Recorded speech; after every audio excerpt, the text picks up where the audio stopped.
புரட்சி புரட்சி தமிழரின் எழுச்சி பயணம் அப்படின்னு சொல்லிட்டு ஒரு பிரச்சார பயணத்தை தொடங்கி இருக்கிறது அதிமுக.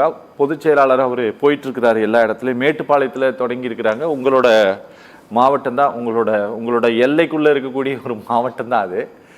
சார், திரு இபிஎஸ்னுடைய இந்த பிரச்சார பயணத்தை எப்படி பார்க்குறீங்க சார்? அதிமுகவினுடைய நம்ம இந்த நெடிய வரலாற்றை பார்த்தோம் அப்படின்னா, இப்படி ஒரு தேர்தல் காலத்திற்கு முன்பாகலாம் இப்படி அந்த பார்ட்டி இப்படி ஒரு பயணத்தை எல்லாம் முன்னெடுத்தது கிடையாது.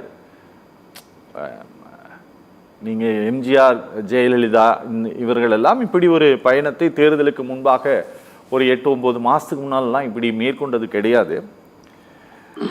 திரு இபிஎஸ் அதை மேற்கொள்கிறார். நீங்கள் இதை எப்படி பார்க்குறீங்க? அப்படி ஒரு தேவை அந்த பார்ட்டிக்கு ஏற்பட்டிருக்கா? இல்லை, நல்ல கேள்வியா. இப்போ இந்தியாவிலேயே ஒரு மாநில தேர்தல் நடைபெறுவதற்கு முன்பு 10 மாதங்களுக்கு முன்பு தேர்தல் பரப்புரையை துவக்கிய முதல் சம்பவம் தமிழ்நாடு. அதில் அதிமுக, அதில் இபிஎஸ் பொதுச் செயலாளர் அப்படிங்கிறத இப்போ ஒரு புதிய ஒரு முயற்சியை, ஒரு புதிய தோற்றத்தை இந்த சம்பவம், இந்த கூட்டம், இந்த பரப்புரை துவக்கினால் ஒரு புதிய சூழலை தமிழ்நாட்டில் அல்லது இந்தியாவில் உருவாக்கி இருக்குங்கிறத நம்ம பிழையாக பார்க்குறோம், தவறாக பார்க்குறோம். ஏன்னா நாட்டு மக்களை பொறுத்த வரைக்கும் தேர்தல் அறிவிக்கப்படுவதற்கு 1 மாதத்திற்கு முன்பு வேணா இந்த சூழல்களை உருவாக்கலாம். அறிவிக்கப்பட்ட தேதியிலிருந்து தேர்தல்கள் முடிவுறுவது, மக்கள் வாக்களிப்பில் பெரும்பான்மை பெற்றவர்கள் ஆட்சி அதிகாரத்துக்கு வருவது என்பது ஒரு இயல்பான ஜனநாயக முறை தான். ஆனால் 10 மாதங்களுக்கு முன்பு தேர்தல் பரப்புரையை துவக்குகிற அளவிற்கு இங்கு ஒரு தேர்தலில் ஒரு முனைப்பு ஏன் ஏற்படுகிறது என்றால், அதிமுக ஒரு வலிமையற்ற நிலையில், ஒரு பலகீனமான சூழலில், புரட்சித் தலைவி அம்மாவுடைய மறைவுக்கு பிறகு அது தொடர்ந்து தோல்வியை தழுவி எடப்பாடியார் பொறுப்பேற்ற பிறகு இந்த தோல்வியை உச்சத்திற்கு 2024 நாடாளுமன்ற பொது தேர்தலில் கொண்டு வந்து நிறுத்திய பிறகு மீண்டும் ஒரு தேர்தல் 2026 வருகிறது என்பதனால் இதற்கு கூடுதல் முக்கியத்துவம் தருவது, அதாவது அதிமுகவை ஆட்சி கட்டலில் கொண்டு வருவது ஒன்று, பொதுச் செயலாளர் பொறுப்பை எடப்பாடியாளால் தொடர்ந்து நீடிக்க செய்வதற்குமான 2 சவால்களை இந்த தேர்தலின் மூலமாக நிர்ணயிக்கக்கூடிய தேர்தல் அப்படிங்கிறதுனால எடப்பாடியார் பதட்டத்தோட இந்த பரப்புரை கூட்டத்தை முன் தேதியிட்டு துவக்கி இருக்கிறார் பார்க்கணும். சரி, அதுல இப்ப நீங்க இப்ப பாரதிய ஜனதா கட்சியோடு ஒட்டும் இல்லை உறவும் இல்லைன்னு சொல்லி 2024 உறவை துண்டித்து கொண்ட எடப்பாடி இப்பொழுது பாஜகவை, மோடியை, அதன் அரசின் திட்டங்களை இப்பொழுது முதல் துவக்க நிலையிலேயே ஆதரித்து பாராட்டி பேசுகிறார். அதனுடைய வலதுபுறத்தில் பாஜகவின் மாநில தலைவர் நயினார் நாகேந்திரனும், இடதுபுறத்தில் பாஜகவின் தமிழ்நாட்டினுடைய அமைச்சர், மத்திய அமைச்சர் எல் முருகன் இருக்கிறது பார்க்கலாம். அப்ப இவர்கள் பாஜகவை ஆதரித்து பாஜகவின் பரப்புரை மேடையாகவும் அண்ணா திராவிட முன்னேற்ற கழகத்தின் பரப்புரைக்கு தன் எதிர்நிலையில் இருக்கிற திமுகவை வீழ்த்துவதுதான் நோக்கம்னு இந்த முனையில தான் இவர் பரப்புரை துவக்கிறதுனால இது இந்த 20 திராவிட அரசியலுக்கும் இது ஒரு சவாலான இந்த தேர்தலாகவும் நம்ம இதை பார்க்கணும். அப்ப ஒரு கருத்தியல் தத்துவ ரீதியா பாஜகவை வெறும் தேர்தல் உறவு, வெறும் கூட்டாளி என்கின்ற அளவில் மட்டும் இதுவரை பார்த்து வந்த தமிழ்நாட்டினுடைய அரசியல் இப்பொழுது அதிமுகவின் பரப்புரை கூட்டத்தில், அதிமுகவின் பிரச்சார மேடையிலேயே அதிமுகவினுடைய பாரம்பரிய கொள்கை, திராவிட கொள்கை, அதாவது தந்தை பெரியார், பேரறிஞர் அண்ணா, புரட்சி தலைவர் அம்மா அவர்கள் கட்டி காத்த அந்த அடிப்படை திராவிட கோட்பாட்டிற்கு எதிரான கோட்பாட்டை கொண்டிருக்கிற இந்துத்துவ மதவாத ஒரு பெரும்பான்மைவாத பாஜகவை மேடையில் வைத்துக் கொண்டு இவர்கள் பரப்புரையை துவக்குவது என்பதுதான் அதிமுக அல்லது ஒரு திராவிட பேர் இயக்கத்துக்கு ஏற்பட்டிருக்கிற பெரிய சவால், பெரிய நெருக்கடி. ஆகவே தமிழ்நாட்டு வாக்காளர் பெருமக்கள் இந்த பரப்புரை கூட்டத்தை ஒரு புதிய கோணத்தில் இப்பொழுதுதான் அணுகிறார். ஆகவே இதற்கு எதிர்முனையில் இருக்கிற திராவிட முன்னேற்ற கழகம் இதை எப்படி கூர்மைப்படுத்தி, எப்படி இதை ஒழுங்குபடுத்தி, இதை நேர் செய்து இதற்கு வலிமையான ஒரு மாற்று கருத்தை நம்ம போன்ற ஜனநாயக சக்திகள் இதை முன்வைப்பாங்க. இதை எடப்பாடி சமாளிப்பாருங்கிறது பெரிய சவாலானது. ஏற்கனவே சவால்களை சோதனைகளை சுமந்து வந்த எடப்பாடி இன்னும் கூடுதலான சோதனையையும் சவாலையும் தான் சந்திக்க வேண்டி இருக்குங்கிறது தான் இப்ப நாம் இந்த பரப்புரை கூட்டத்தின் மூலமாக பார்க்கிறோம். Okay okay Pugazhendi sir, Karnataka Pugazhendi sir. Okay, Thaniyarasu sir, உங்ககிட்டே இன்னொரு கேள்வி கூட நான் கேட்க விரும்புறேன் சார். 2006-11 அந்த காலகட்டத்தினுடைய ஆட்சிக்கு பிறகு திமுக ஒரு எதிர்கட்சி அந்தஸ்தை இழக்கிறது. அடுத்த இடத்துக்கு தலைமைக்கு வந்து கட்சியை வழிநடத்த வேண்டிய ஒரு பொறுப்பில் இருந்த காரணத்தினால் நிறைய பயணங்களை தற்போதைய முதலமைச்சர் அந்த காலகட்டத்தில் மேற்கொண்டார். மாநிலம் முழுவதும் போனார், கிராமமாக நடைபயணம் மேற்கொண்டார். இப்படி நிறைய காரியங்களை அவர் செஞ்சார் சார். அது நமக்கு நல்லா தெரியும். ஒரு ஒரு ஒரு ஒரு பெரிய வீழ்ச்சிக்கு பிறகு மீண்டும் அந்த கட்சியை கட்டமைத்து மேலே கொண்டு வர வேண்டிய ஒரு தேவை திமுகவிற்கு இருந்தது. அதை மேற்கொண்டார்கள். அதனுடைய பலனை இன்னைக்கு வந்து திமுக என்ஜாய் பண்ணிட்டு இருக்கிறாங்க. இன்னைக்கு கவர்மெண்ட் வந்து அவங்க ரூல் பண்ணிட்டு இருக்காங்க. இதை நம்ம பார்க்க முடியுது. நம்ம இந்தியாவில் பல மாநிலங்களை பார்க்கலாம். நம்ம ஆந்திராவை பார்த்தோம் அப்படின்னா ஒய்எஸ்ஆர் காங்கிரஸினுடைய ஜெகன்மோகன் ரெட்டி ஒரு நடைபயணத்தை மேற்கொண்டார். தெலுங்கானாவில் சந்திரசேகர் ராவனுடைய ஆட்சிக்கு எதிராக அவருடைய தங்கை ஷர்மிளா அவர் ஒரு பிரயாணத்தை மேற்கொண்டார். இப்படி நிறைய பண்ணாங்க சார்.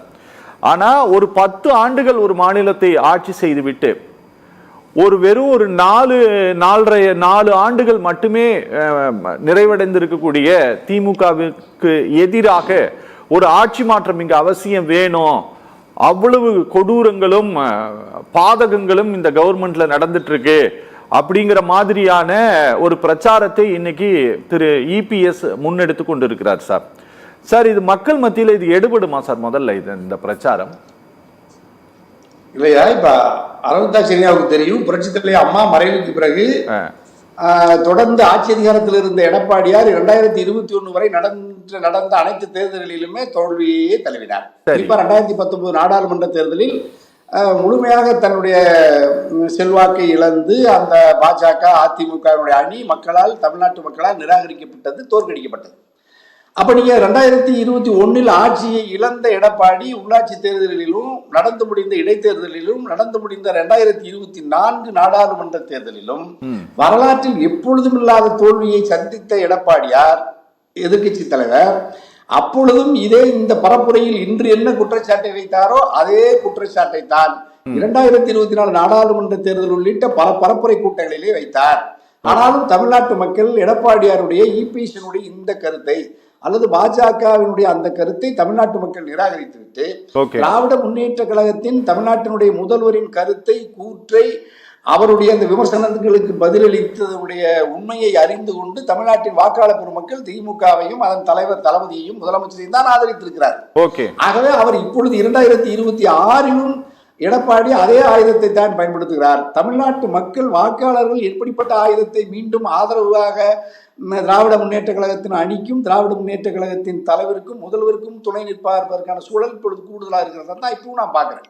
ஏன்னா இன்னும் நீங்க பரப்புரையில இந்த பொதுவான சட்டம் ஒழுங்கு சீர்குலைவு, மற்ற போதை பல நடமாட்டம் அதிகமா இருக்கு, இதைத்தான் சொல்றாரு. அப்போ நீங்க இதுல ரொம்ப கவனமா தாட்சியா சொன்னீங்க.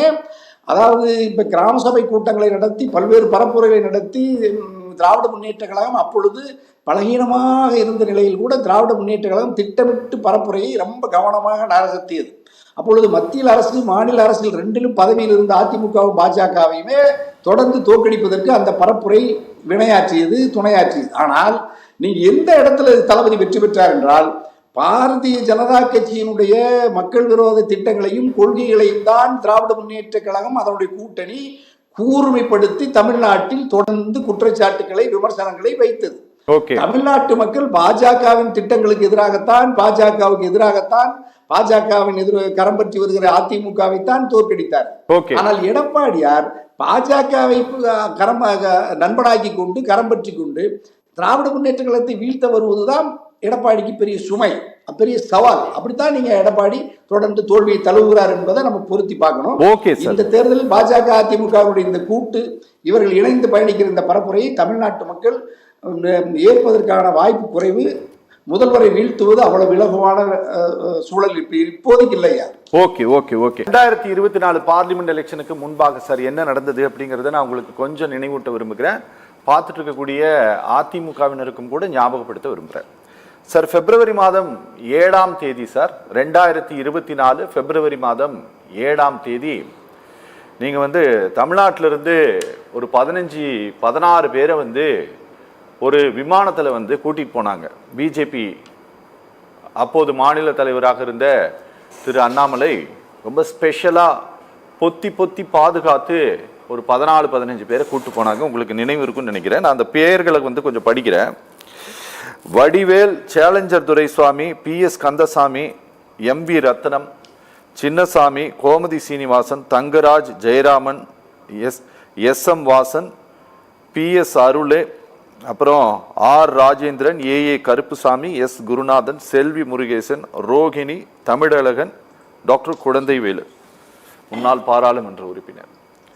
சார் இவங்கள ஒரு 14 பேர் அதிமுகவினுடைய முன்னாள் சட்டமன்ற உறுப்பினர்கள் சார்.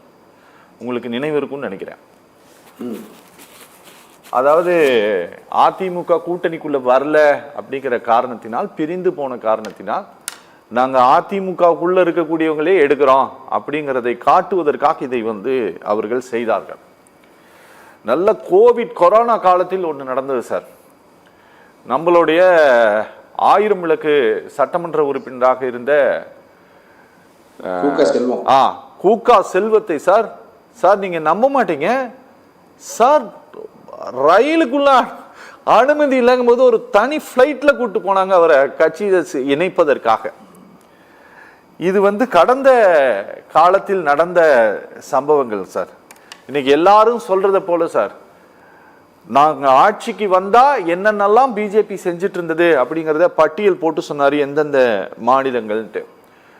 இன்னைக்கு 2 விஷயங்களை சார் இவங்க இந்த மண்ணை காக்க, மொழியை காக்க, உரிமைகளை காக்க நீங்க ஒன்று சேரணும்ட்டு ஓரணியில் தமிழ்நாடுன்ட்டு இவர்கள் ஒரு பயணம், நாங்க தமிழ்நாட்டை மீட்க போறோம், மக்களை பாதுகாக்க போறோம்ட்டு இவர் ஒரு பயணம் சார். இந்த மாதிரியான கடந்த கால நிகழ்வுகளை எல்லாம் ஒரு அரசியல் கட்சியினுடைய தலைவராக திரு எடப்பாடி பழனிசாமி கவனித்து செயல்படுகிறார். கவனித்து செயல்படுவதனுடைய விளைவுதான் தன்னை பலப்படுத்திக் கொள்ள இந்த பயணத்தை மேற்கொள்கிறார்னு நம்ம பார்க்கவே கூடாதா சார்? இல்லையா, இப்ப கடந்த கால தோல்விகளில் இருந்து கற்றுக்கொண்டு எதிர்கால 2026 சட்டமன்ற பொது தேர்தலில் வரலாற்று சிறப்புமிக்க அண்ணா திராவிட முன்னேற்ற கழகத்தை மீண்டும் ஆட்சி அரியணைக்கு கொண்டு வந்து பெரியாரும் பேரறிஞர் அண்ணாவும் புரட்சித் தலைவர் அம்மா அவர்களும் கட்டி காத்த திராவிட கருத்தியலை, கோட்பாட்டை, லட்சியத்தை தமிழ் மண்ணில் நிலைநிறுத்தி இனம் காக்க, மொழி காக்க, பகுத்தறிவு செழித்து வளர, தாய் தமிழ் சமூகம் தலை நிமிர தொண்டாற்றுவேன், கடமையாற்றுவேன், நாட்டு மக்களே அடி சேர்கிறேன்னு சொன்னார்னா இப்ப நம்ம யாரு அதை மறுக்க போறான்? அது திராவிட முன்னேற்ற கழகமும் அதிமுகவும் இருதுருவ திராவிட அரசியலை இங்கு கூர்மைப்படுத்தி எவ்வளவு வலிமையாக போரிட்டாலும் நமக்கு ஒன்று இங்கு பிழை இல்லை. ஆனால் இவர்கள் அழைத்து வருவது யாரை? வடநாட்டிலிருந்து ஒரு இந்தி கட்சியை, பாஜக என்கின்ற கட்சியை, இந்தியா முழுக்க இருக்கிற பிராந்திய கட்சிகளை எல்லாம் அழித்துவிட்டு பிரதான காங்கிரஸ் பேரியக்கத்தையே படு வீழ்ச்சிக்கு ஆளாக்கிவிட்டு பிராந்திய கட்சியினுடைய தலைவர்கள் மீதெல்லாம், மாநில கட்சியின் தலைவர்கள் மீதெல்லாம் இடி என்கின்ற வருவாய் புலனாய்வு அமைப்புகளை ஏவி, அமலாக்க பிரிவு ஏவி, மத்திய குற்ற புலனாய்வுகளை ஏவி அவர்களெல்லாம் சிறைப்படுத்தி சொத்துக்களை பறிமுதல் செய்து அளிப்பதில் அரசு இயந்திரத்தை வெளிப்படையாக பயன்படுத்துகிற பாரதிய கட்சியோடு எடப்பாடியும் அப்படிப்பட்ட அவர்களுக்கு அல்லது அவரே அவர்களோடு இணைந்து தன்னுடைய வெளியேறிய அமமுக டிடிவியை சிறைப்படுத்தியது, அவர்கள் நெருக்கடி தந்தது. அதே போன்று சின்னம்மா அவர்களுக்கு கடுமையான நெருக்கடியை தந்தது. ஓபிஎஸ் அவர்களை நெருக்கடி தந்து தன்வசப்படுத்தி கொண்டு தன்னுடைய கட்சியையே பலகீனப்படுத்தி இந்த நிலைமைக்கு ஆளாக்கியது பாஜக என்று தெரிந்து அவர்களையே மேடையில் வலதுபுறமாக பாஜகவின் மாநில தலைவர் நயினார் நாகேந்திரனை உடன் வைத்துக் கொண்டு, இடதுபுறமாக நீங்கள் சொன்ன அந்த எல் முருகன், அப்பொழுது பாஜக தலைவர், அல்லது அண்ணாமலை, இவர்கள் எல்லாம் அலையலையாக அதிமுகவின் முன்னணி நிர்வாகிகள் எல்லாம் டெல்லிக்கு கொண்டு சென்று கட்சியிலே இணைத்து அதிமுகவை பலகீனப்படுத்தி 2026 நாடாளுமன்ற பொதுத் தேர்தலிலே அதிமுகவை 13 தொகுதிகளில் 3வது 4வது இடத்துக்கு தள்ளி 2வது இடத்துக்கு நோட்டாவில் இருந்த பாஜகவை, தாமரையை கொண்டு வந்து 2வது இடத்திலே வைத்து லட்சக்கணக்கான வாக்குகளை எப்படி பெற்றார்கள் என்பதையெல்லாம் கூர்ந்து கவனித்த பிறகு எடப்பாடி இந்த பரப்புரையை துவக்கி தமிழ்நாட்டு மக்களுக்கு எழுச்சி மிக்க இந்த திராவிட கருத்தியலை ஊட்டி வடநாட்டு பாஜக இந்துத்துவ சக்திகளை மதசார்பற்ற, அதாவது மதசார்புள்ள நிலையில் இருக்கிற இந்துத்துவ சக்தியை வெளியேற்றிவிட்டு மதசார்பற்ற சக்தியை வலிமை பெற வேண்டும், பகுத்தறிவு வலிமை பெற வேண்டும் என்று பரப்புரை துவக்கி இருந்தாருன்னா நம்மளே வரவேற்போம், பாராட்டி இருப்போம். இப்ப நீங்க பாஜகவோட தலைவர்களை வைத்துக்கொண்டு இந்த பரப்புரை துவக்குவதன் மூலமாக ஏற்கனவே பலகீனப்பட்டிருக்கிற அதிமுகவை மீண்டும் இவர்கள் பலகீனப்படுத்தி விடுவார்கள் என்ற அச்சத்தில் அவர்களோடு கரம் பற்றி கொண்டு இன்னமும் யார் முதலமைச்சர், கூட்டணி ஆட்சியா, தனித்த அதிமுக எடப்பாடி தலைமையிலான ஆட்சியா என்பதையே வரையறுத்து இறுதிப்பட அமித்ஷா அவர்கள் வெளிப்படையாக சொல்லாமல், பாஜகவின் தலைவர்களே வெளிப்படையாக சொல்லாத நிலையில் இந்த 2026 சட்டமன்ற பொதுத் தேர்தலுக்கான பரப்புரையை துவக்கி இருப்பது என்பதுதான் பெரிய நெருக்கடியை சுமந்து கொண்டுதான் எடப்பாடி இந்த பணியை இந்த பரப்புரையை துவக்கி இருக்கிறார். ஆகவே தமிழ்நாட்டு மக்கள் இந்த பரப்புரையின் மூலமாக எடப்பாடியினுடைய கருத்தை இத்தனை ஆண்டு காலம் அம்மாவின் மறைவுக்கு பிறகு எப்படி தேர்தலில் எடப்பாடியார் தோல்வியுற்றாரோ வீழ்ச்சியுற்றாரோ அதற்கு பாஜக துணை நின்றதோ, அதிமுகவின் வீழ்ச்சியிலிருந்து பாஜக வலிமை பெற்று வருகிறதோ இந்த நிலை நீடிக்கிறது என்பதனால் தமிழ்நாட்டு மக்கள் இந்த பரப்புரையை அவ்வளவு இலகுவாக ஏற்றுக்கொண்டு திமுகவை பலகீனப்படுத்தவோ அதிமுகவின் எடப்பாடியின் கருத்தை வலிமைப்படுத்துவதற்கான வாய்ப்பு சூழல் இப்பொழுது வரை இல்லவே இல்லையா?